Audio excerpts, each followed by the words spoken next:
Officials in California are hoping to benefit from President Biden's multi-trillion-dollar infrastructure plan. In 2008, voters approved a $10 billion bond measure for a high-speed rail project. The goal is to connect the San Francisco Bay Area to Los Angeles via rail. The trip would take less than 3 hours. But costs for the project have ballooned, support has dwindled, and many are questioning if the full line will ever be completed. And now officials with California High-Speed Rail are hoping that they can compete for billions of dollars in the president's proposal.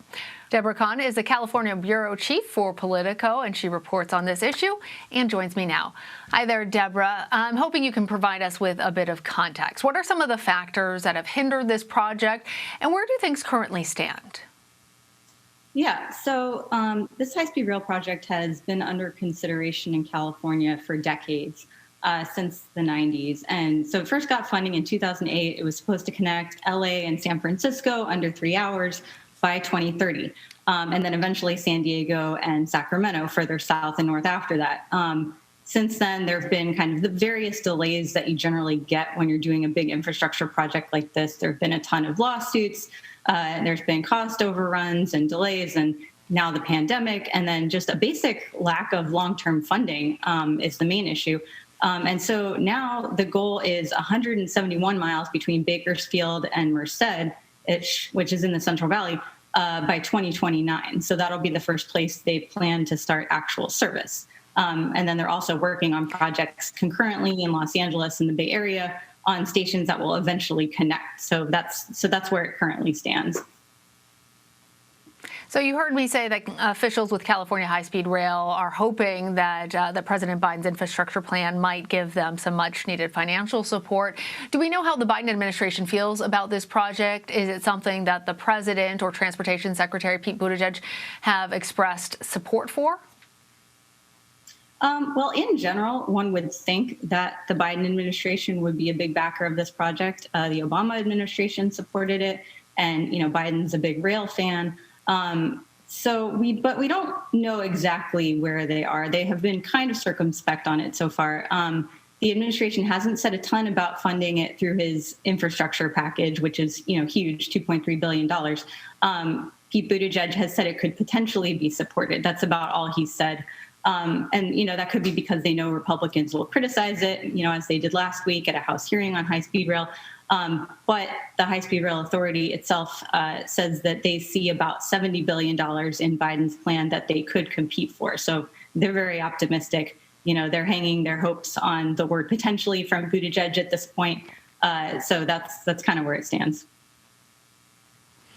I'm wondering, you mentioned that President Obama had supported it. We also know that President Trump didn't and actually tried to claw back some of that money. It has been a political issue for the last several years. Can you explain why?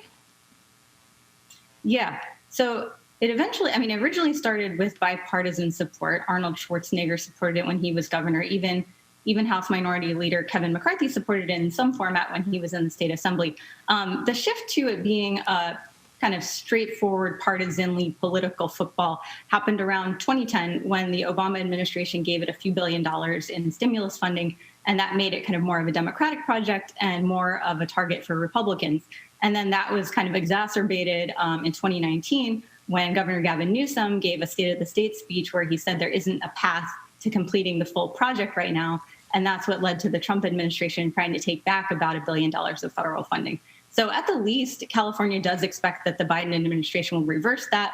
We'll say you can have the money and we'll give them an extension to the current deadline to finish work in the Central Valley. So that's kind of how it's evolved into a project whose fortunes flip back and forth with administrations. And Debra, in your reporting, you also say that the current price tag for the project is roughly $80 to $100 billion. Even if the president's infrastructure bill is passed and the project receives funding, is that enough to actually complete it? Probably not. It would have to get a huge chunk of money. People estimate that it would need about $14 billion to even get out of the Central Valley and go north, let alone south. So it's kind of in the eye of the beholder right now what it needs. People I've talked to, some have given up hope completely that it'll ever be done. And some say it can be completed. It just needs a steady in-state funding source, which has kind of been the issue since the beginning. It doesn't have a steady federal funding source, unlike roads and airports and other kinds of transportation infrastructure. It has some one-time funding from the state, and it has kind of a trickle of funding every year, but that's it. So in order to get more long-term funding, it's going to need to win over people that originally supported it, but have since become skeptics or critics, and that's going to be kind of tricky. Okay, Debra Kahn, thank you so much.